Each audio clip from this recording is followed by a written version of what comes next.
Hello students, welcome to classroom की इस online कक्षा में आपका स्वागत है। इस कक्षा में डिस्कस करेंगे कक्षा 9 गणित में उदाहरण संख्या 3, उदाहरण संख्या 1 और उदाहरण संख्या 2 चैप्टर 1 के लिए हम पहले ही वीडियो में डिस्कस कर चुके हैं। यदि आपने वो 2 वीडियोस नहीं देखे हैं तो उनका लिंक आपको नीचे दिए गए डिस्क्रिप्शन बॉक्स में मिल जाएगा, वहाँ से आप उन दोनों वीडियोज़ को वॉच कर सकते हैं। मैंने इसके लिए एक 9th क्लास के लिए एक प्लेलिस्ट भी बनाया है। आप प्लेलिस्ट में जाकर सारी वीडियोस को जो है वो वॉच कर सकते हैं। तो चलिए, आज का यह वीडियो जो आधारित होगा एग्जाम्पल नंबर 3 पर। और यदि आप ऐसे ही और वीडियोस देखना चाहते हैं तो प्लीज़ हमारे चैनल को अभी सब्सक्राइब करें, साथ में दबाएं इस बेल आइकन को, जिससे आने वाली वीडियोज़ की नोटिफिकेशन आपको मिलती रहे। पहला क्वेश्चन आपकी स्क्रीन पर लगा हुआ है। क्वेश्चन उदाहरण संख्या 3 है। उपर्युक्त प्रतिबंध लगाकर निम्नलिखित कथनों को पुनः इस प्रकार लिखिए कि वे सत्य कथन हो जाएं। और आपके सामने एक कथन दिया है, इसमें हमें कुछ प्रतिबंध लगाना है, यानी कि कुछ शर्त लगानी है। उस शर्त के साथ ये जो हमारा क्वेश्चन दिया है वह बिल्कुल सही होगा। इसमें कहा गया है प्रत्येक वास्तविक संख्या x के लिए 2x x से बड़ा होता है। अब इसको सिद्ध करने के लिए हमें 2-3 बातों का ध्यान रखना होगा। सबसे पहले जो दिया गया है उसको ऐसे ही लिख देते हैं। मान लीजिए 2x x से बड़ा है। अब हम एक संख्या रेखा बताते हैं। संख्या रेखा को जिन लोगों ने नहीं पढ़ा है वो पहली दूसरी वीडियो से देख सकते हैं। इधर को हम चलते हैं 1 यानी कि प्लस में 2 3 4 5 और 6। सेम है, उतनी ही दूरी पर इधर को माइनस में चलते हैं, यानी कि जो 0 से छोटे हैं 3 -4 -5 और आगे भी इस प्रकार से -6 हो जाएगा। अब ध्यान दीजिए, x की वैल्यू पहली बात देखते हैं। यदि x की वैल्यू कितनी है, x बराबर हम 0 रखते हैं, तो x की बराबर 0 रखिए तो कितना हो जाएगा 2 गुणा 0, और यहाँ पर कितना आ जाएगा 0 बड़ा है 0 से।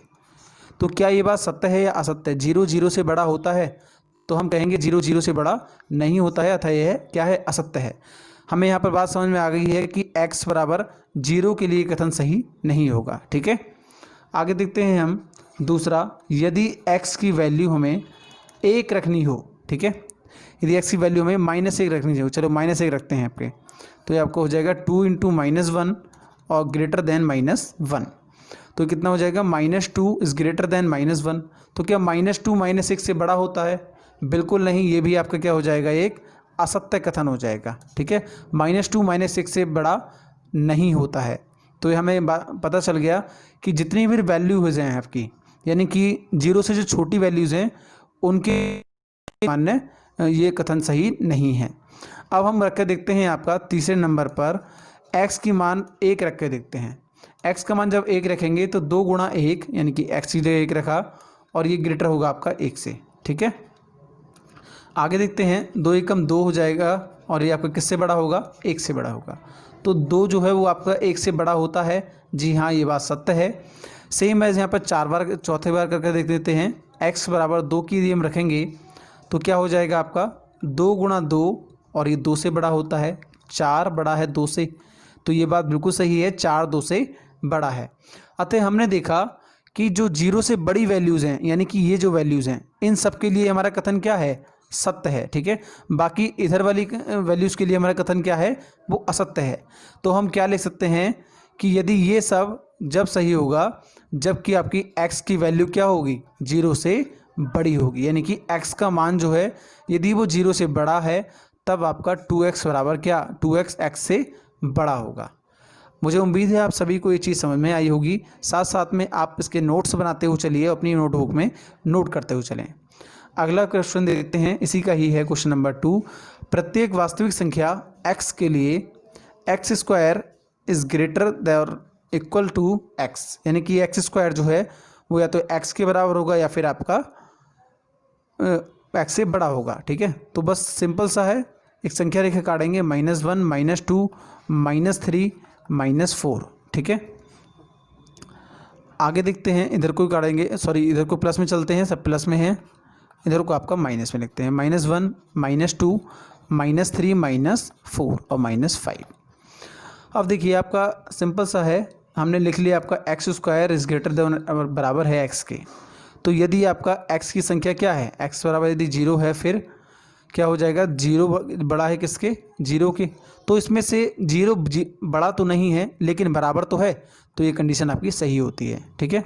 दूसरा देखेंगे, यदि आपका x कितने के बराबर है, -1 के बराबर है। ठीक है।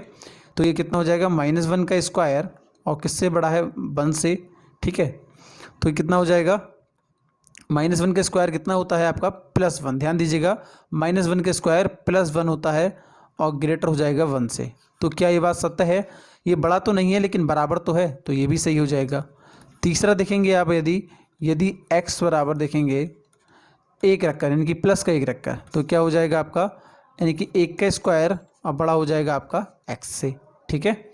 तो देखिए यहाँ पर, यानी कि 1 से यहाँ पर, तो एक बड़ा है आपसे कितने, x से। अगली बार हम चौथा देखते हैं, x बराबर यदि हम 2 रखते हैं तो क्या हो जाएगा, ये 2 का स्क्वायर, यानी कि x की जगह रखेंगे 2 का स्क्वायर बड़ा है या बराबर है आपके 2 की, तो ये हो जाएगा 4, बड़ा है या बराबर है 2 की। तो यानी कि यहाँ पर क्या देखा आपने, ये चीज़, ये भी कथन सत्य है। हमने यहाँ पर देखा कि x की वैल्यू, हमने निष्कर्ष निकल के आ रहा है हमारा, क्या निष्कर्ष निकाल रहे हैं हम यहाँ से, कि यदि x की वैल्यू आपका 0 के बराबर है या फिर 0 से छोटी है। ध्यान दीजिएगा, ये तो 0 के बराबर है, 0 से छोटी है, तो कथन क्या होगा, सत्य होगा। ठीक है। कथन क्या होगा, सत्य होगा। यदि आपका x की वैल्यू, 2 पॉइंट निकाले हमने, एक पॉइंट ये, दूसरा पॉइंट ये आपका, यदि x की वैल्यू क्या होगा, 1 से बड़ी होगी, 1 से बड़ी होगी या फिर 1 के बराबर होगी, तब भी हमारा कथन क्या होगा, वो सत्य होगा। ठीक है। दोनों ही कंडीशन में आपका कथन क्या होगा, सत्य होगा। और यही हमसे पूछा था कि इसको क्या प्रतिबंध लगाया जाए कि ये कथन सत्य हो जाए। अगला क्वेश्चन देखते हैं, यदि आप एक संख्या को स्वयं उसी संख्या से भाग दें तो आपको सदैव 1 ही प्राप्त होगा। अब मैं कुछ संख्याएं मानता हूं आपका, उदाहरण के लिए मान लीजिए कोई संख्या x है, इसको हम x से भाग देते हैं तो क्या आएगा, 1 आएगा। बात सही है। यदि हम दूसरी संख्या मानते हैं, दूसरा नंबर एग्जाम्पल, कोई संख्या y है, इसको y से भाग देते हैं तो कितना आएगा, 1 आएगा। तीसरा एग्जाम्पल देखते हैं हम, यहाँ पर यदि -1 रखते हैं और -1 से ही भाग देते हैं तो कितना आएगा, माइनस से माइनस कैंसिल, 1 आएगा आपका। अगले बात देखते हैं हम यहाँ पर, एग्जाम्पल नंबर चौथा, यदि इस कोई संख्या है 8 और इसको 8 से भाग देते हैं तो कितना आएगा, 1 आएगा। अगला एग्जाम्पल और देखते हैं एक बार, यदि कोई संख्या आपका -5 है और -5 को ही -5 से भाग दिया जाए तो माइनस से माइनस कैंसिल हो जाएगा, 5 से 5 को भाग करेंगे, 5 एकम 5। हमने देखा सभी कंडीशंस में जिस संख्या को उस संख्या से भाग कर रहे हैं वो 1 आ रहा है, तो इस पर क्या प्रतिबंध लगाया जाए। ध्यान दीजिए, निष्कर्ष निकल कर आएगा हमारे पास, निष्कर्ष आएगा, ध्यान दीजिएगा, निष्कर्ष निकल कर आएगा, यदि 0 को 0 से भाग करेंगे, देखिए 0 को यदि 0 से भाग करेंगे तो हमारे पास 1 क्या है, नहीं आएगा। ठीक है। 0 से यदि 0 को भाग किया जाता है तो 1 नहीं आएगा।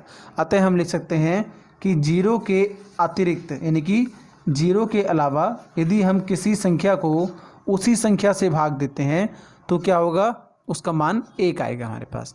ठीक है। मुझे उम्मीद है आपको ये चीज़ समझ में आई होगी।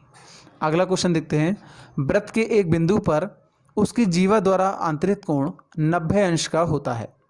तो मान लीजिए ये कोई वृत्त है आपका, ठीक है। अब ये जीवा क्या होती है, इस प्रकार की जीवा है। ठीक है। तो क्या इस पर 90 अंश का कोण बना रही है किसी बिंदु पर, यहाँ पर या फिर यहाँ पर, नहीं। लेकिन यदि यही भी जीवा आपकी किससे होकर जाती है, केंद्र से होकर जाती है, मान लीजिए केंद्र है वृत्त का, तो यदि जीवा आपकी वृत्त के केंद्र से होकर जाती है तो वो आपका वृत्त के एक बिंदु पर 90 अंश का कोण आंतरित करती है।